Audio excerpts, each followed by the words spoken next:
CIET NCERT द्वारा प्रस्तुतम् अस्ति अष्टकक्षायाः संस्कृतस्य ध्वनिपाठ्यपुस्तकं दीपकम्। परिशिष्टम् 1 व्याकरणम्।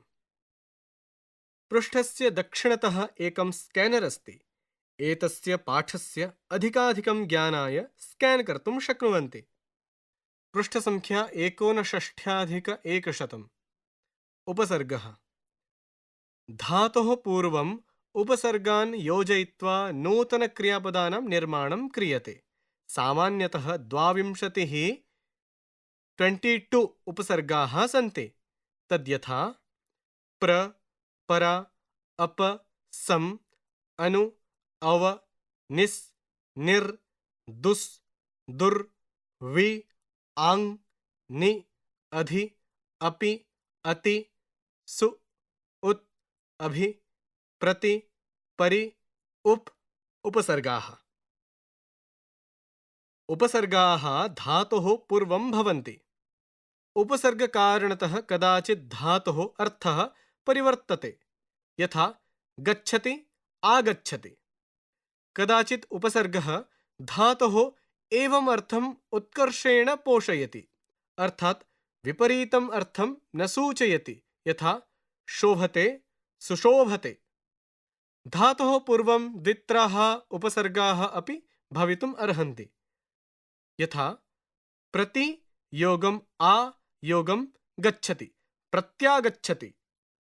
उपसर्गकारणतः कदाचित् परस्मैपदी धातुः आत्मनेपदीरूपेण, आत्मनेपदी धातुः परस्मैपदीरूपेण च परिवर्तते। वि योगं जयति, विजयते। वि योगं रमते, विरमति। श्लोकः। उपसर्गेण धात्वर्थो बलाद् अन्यत्र नीयते, प्रहाराहारसंहार विहार परिहारवत्। अत्र पश्यन्तु, एकं चक्रसदृशम् अस्ति।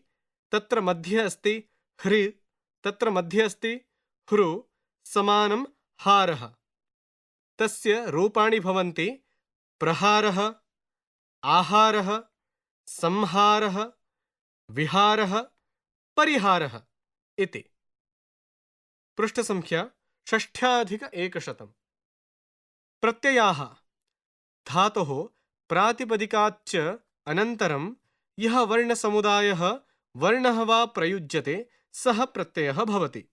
धातुभ्यः संज्ञापदानि, विशेषणपदानि, अव्ययपदानि वा निर्मातुं कृत्प्रत्ययाः योज्यन्ते। अत्र केषाञ्चन कृत्प्रत्ययानां परिचयः दीयते। त्वा। यथा एकः एव कर्ता कार्यद्वयं करोति, तदा पूर्वकार्यवाचके क्रियापदे त्वा प्रत्ययः भवति। यथा बालकः पठति, तदनन्तरं बालकः लिखति, बालकः पठित्वा लिखति। अत्र उदाहरणं पश्यन्तु। पठ योगं त्वा, पठित्वा। छात्रः पुस्तकं पठित्वा उत्तराणि लिखति। लिख क्त्वा, लिखित्वा। अहं कवितां लिखित्वा गायामि। कृ क्त्वा, कृत्वा। त्वं कार्यं कृत्वा गृहं गच्छ। पुनः ल्यप्। यदा धातुः उपसर्गेण युक्तः भवति तदा क्त्वा प्रत्ययस्य स्थाने ल्यप् भवति। यथा शिष्यः गुरुं प्रणमति, तदनन्तरं शिष्यः पठति, शिष्यः गुरुं प्रणम्य पठति। उदाहरणानि पश्यन्तु।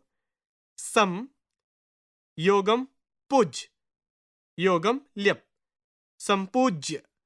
भक्तः देवं सम्पूज्य प्रसादं स्वीकरोति। पुनः वि योगं ज्ञा, योगं ल्यप्, विज्ञाय। अहं वार्तां विज्ञाय सूचयामि। पुनः आ योगं नि, योगं ल्यप्, आनीय। माता जलम् आनीय स्थापयति। तुमुन्। यदा प्रथमा क्रिया द्वितीयायाः क्रियायाः निमित्तं भवति तदा निमित्तार्थक क्रियापदे तुमुन् प्रत्ययः भवति। यथा रमेशः पठितुं विद्यालयं गच्छति। उदाहरणानि पश्यामः। खाद् योगं तुमुन् खादितुं, बालः भोजनं खादितुम् आगच्छति। स्ना योगं तुमुन् स्नातुम्, अहं स्नातुं तरणतालं गच्छामि। गम योगं तुमुन् गन्तुं, सः गृहं गन्तुम् उद्यतः। पृष्ठसङ्ख्या 61,100। तवतु तवतु प्रत्ययः भूतकालार्थे भवति। विशेषणत्वेन तवतु प्रत्ययान्तपदानां प्रयोगः भवति। एतानि क्रियापदानि न चेदपि क्रियापदस्य अर्थम् एव सूचयन्ति। यथा सः कार्यम् अकरोत्, सः कार्यं कृतवान्। तवतु प्रत्ययान्तपदानां रूपाणि त्रिषु लिङ्गेषु भवन्ति। यथा पुल्लिङ्गे हस् योगं तवतु हसितवान्, स्त्रीलिङ्गे हसितवती, नपुंसकलिङ्गे हसितवत्।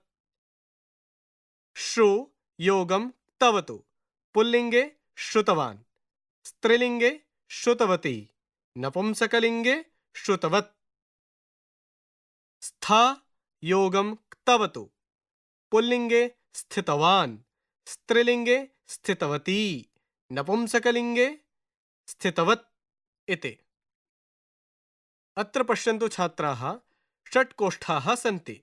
प्रथमे कोष्ठे धातुः, द्वितीये लट्लकारः, तृतीये क्त्वा, चतुर्थे ल्यप्, पञ्चमे तुमुन्, षष्ठे क्तवतु पुल्लिङ्गः इति लिखितमस्ति।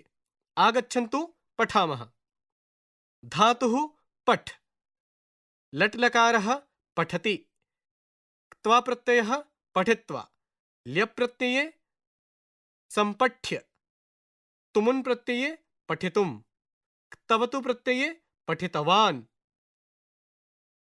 धातुः खाद्, लट्लकारे खादति, क्त्वा प्रत्यये खादित्वा, ल्यप् प्रत्यये प्रखाद्य, तुमुन् प्रत्यये खादितुं, क्तवतु प्रत्यये खादितवान्। हस् धातुः, लट्लकारः हसति, त्वा प्रत्ययः हसित्वा, ल्यप् प्रत्ययः विलिख्य, तुमुन् प्रत्ययः लेखितुं, क्तवतु प्रत्ययः लिखितवान्।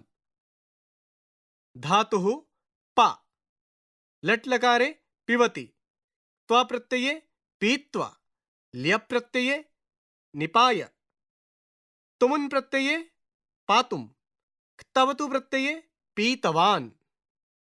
धातुः गम, लट्लकारे गच्छति, क्त्वा प्रत्यये गत्वा, ल्यप् प्रत्यये आगत्य, तुमुन् प्रत्यये गन्तुं, क्तवतु प्रत्यये गतवान्। धातुः त्यज, लट्लकारे त्यजति, त्वा प्रत्यये त्यक्त्वा, ल्यप् प्रत्यये परित्यज्य, तुमुन् प्रत्यये त्यक्तुं, क्तवतु प्रत्यये त्यक्तवान्। धातुः नी, लट्लकारे नयति, त्वा प्रत्यये नेत्वा, ल्यप् प्रत्यये आनीय, तुमुन् प्रत्यये नेतुं, क्तवतु प्रत्यये नेतवान्। धातुः कृ, लट्लकारे करोति, त्वा प्रत्यये कृत्वा, ल्यप् प्रत्यये अनुकृत्य, तुमुन् प्रत्यये कर्तुं, क्तवतु प्रत्यये कृतवान्। घ्रा धातुः, लट्लकारे जिघ्रति, त्वा प्रत्यये घ्रात्वा, ल्यप् प्रत्यये आघ्राय, तुमुन् प्रत्यये घ्रातुं, क्तवतु प्रत्यये घ्रातवान्। धातुः स्था, लट्लकारे तिष्ठति, त्वा प्रत्यये स्थित्वा, ल्यप् प्रत्यये प्रस्थाय, तुमुन् प्रत्यये स्थातुं, क्तवतु प्रत्यये स्थितवान्। धातुः नम्, लट्लकारे नमति, क्त्वा प्रत्यये नत्वा, ल्यप् प्रत्यये प्रणम्य, तुमुन् प्रत्यये नन्तुम, तवतु प्रत्यये नतवान्।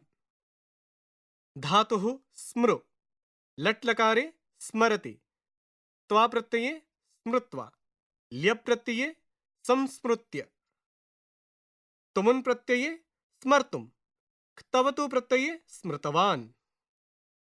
धातुः लुण्ठ, लट्लकारे लुण्ठति, त्वा प्रत्यये लुण्ठित्वा, ल्यप् प्रत्यये विलुण्ठ्य, तुमुन् प्रत्यये लुण्ठितुं, क्तवतु प्रत्यये लुण्ठितवान्। ज्ञा धातुः लट्लकारे जानाति, त्वा प्रत्यये ज्ञात्वा, ल्यप् प्रत्यये विज्ञाय, तुमुन् प्रत्यये ज्ञातुं, क्तवतु प्रत्यये ज्ञातवान्।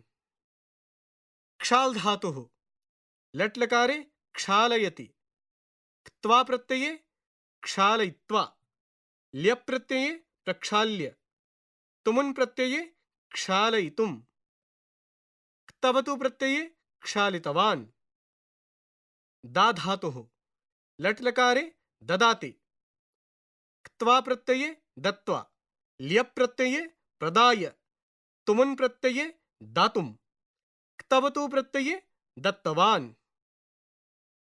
तथा च दृश् धातुः लट्लकारे पश्यति, क्त्वा प्रत्यये दृष्ट्वा, ल्यप् प्रत्यये प्रदृश्य, तुमुन् प्रत्यये द्रष्टुं, क्तवतु प्रत्यये दृष्टवान्। एवं रूपेण अग्रे पुनः अस्ति पृच्छ धातुः लट्लकारे पृच्छति, क्त्वा प्रत्यये पृष्ट्वा, ल्यप् प्रत्यये प्रपृच्छय, तुमुन् प्रत्यये प्रष्टुं, क्तवतु प्रत्यये पृष्टवान्। ग्रह धातुः लट्लकारे गृह्णाति, क्त्वा प्रत्यये गृहीत्वा, ल्यप् प्रत्यये संगृह्य, तुमुन् प्रत्यये ग्रहीतुं, क्तवतु प्रत्यये गृहीतवान्। वद धातुः लट्लकारे वदति, क्त्वा प्रत्यये उदित्वा, ल्यप् प्रत्यये प्रोद्य, तुमुन् प्रत्यये वदितुं, क्तवतु प्रत्यये उदितवान्। क्रीड धातुः लट्लकारे क्रीडति, क्त्वा प्रत्यये क्रीडित्वा, ल्यप् प्रत्यये प्रक्रीड्य, तुमुन् प्रत्यये क्रीडितुं, क्तवतु प्रत्यये क्रीडितवान्। एवं रूपेण विभक्तिः क कारक विभक्तिः क्रियान्वयी कारकम्। अन्वयः नाम सम्बन्धः, अर्थात् क्रियया यस्य सम्बन्धः भवति तत् कारकम्। कारके प्रवृत्ता विभक्तिः कारक विभक्तिः। कारकाणि षड् भवन्ति। कर्ता कर्म च करणं संप्रदानं तथैव च अपादानाधिकरणे इत्याहुः कारकाणि षट्। कर्ता यः क्रियायाः सम्पादनं करोति सः कर्ता। कर्तृकारके प्रथमा विभक्तिः भवति, यथा रामः गच्छति। कर्म क्रियायाः सम्पादने कर्तुः यत् इष्टतमं भवति तत् कर्म। कर्मकारके द्वितीया विभक्तिः भवति, रामः वनं गच्छति। यथा करणं क्रियायाः सम्पादने यत् प्रकृष्टम् उपादानं साधनं भवति तत् करणम्। करणकारके तृतीया विभक्तिः भवति, यथा रामः पुष्पकविमानेन अयोध्यां गच्छति। संप्रदानं कर्ता दानकर्मणा येन सह सम्बन्धं स्थापयितुम् इच्छति तद् संप्रदानं। संप्रदानकारके चतुर्थी विभक्तिः भवति, यथा गुरुः शिष्याय ज्ञानं ददाति। अपादानम् एकस्मात् पदार्थात् अपरस्य पदार्थस्य पृथक्करणे यस्मात् पृथक्करणं भवति तद् अपादानम्। अपादानकारके पंचमी विभक्तिः भवति, यथा वृक्षात् पत्रं पतति। अधिकरणम् क्रियायाः कारकस्य यः आधारः तद् अधिकरणम्। अधिकरणकारके सप्तमी विभक्तिः भवति, यथा छात्राः विद्यालये पठन्ति। पृष्ठसङ्ख्या 63अधिक 100। ख सम्बन्धविभक्तिः। कारकभिन्नः स्वस्वामी भावादिसम्बन्धः शेषः, तत्र षष्ठी विभक्तिः भवति, यथा रामस्य राजधानी अयोध्या आसीत्। ग सम्बोधनविभक्तिः।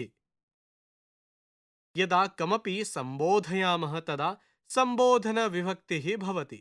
सम्बोधनविभक्तिः तु प्रथमाविभक्तेः एव रूपान्तरम् अस्ति। अत्र केवलम् एकवचने एव भेदः भवति। द्विवचने बहुवचने तु प्रथमाविभक्तिवत् एव रूपं भवति, यथा एकवचने हे राम, द्विवचने हे रामौ, बहुवचने हे रामाः। एकवचने हे सीते, द्विवचने हे सीते, बहुवचने हे सीताः। घ उपपदविभक्तिः। क्रियापदं विहाय अन्यद् विशिष्टं पदम् आश्रित्य प्रवृत्ता विभक्तिः उपपदविभक्तिः, यथा गणेशाय नमः।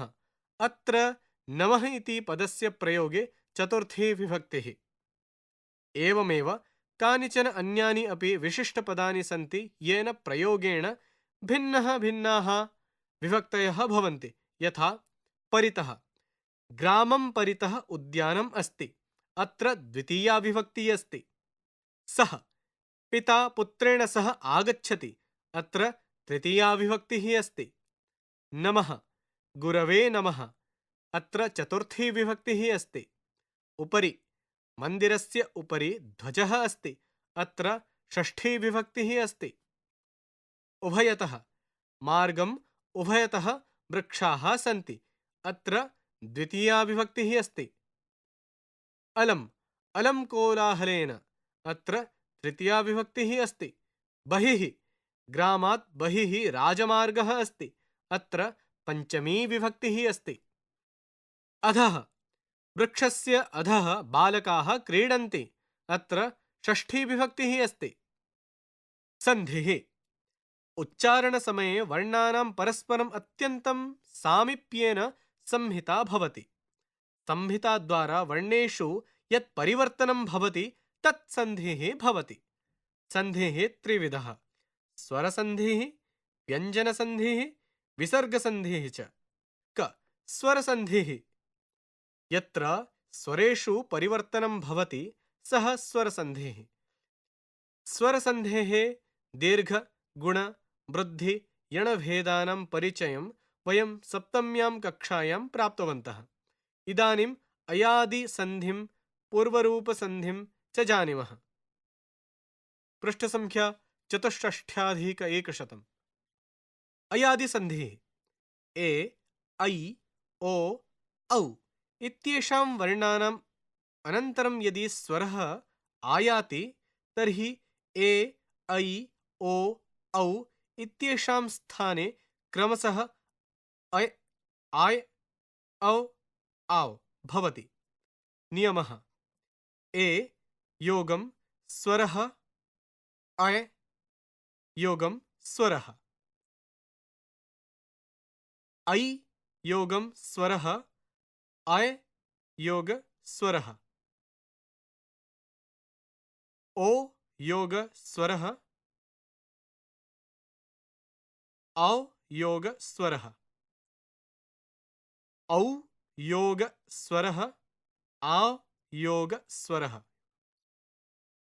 गले योग उष्मा, गलयुष्मा।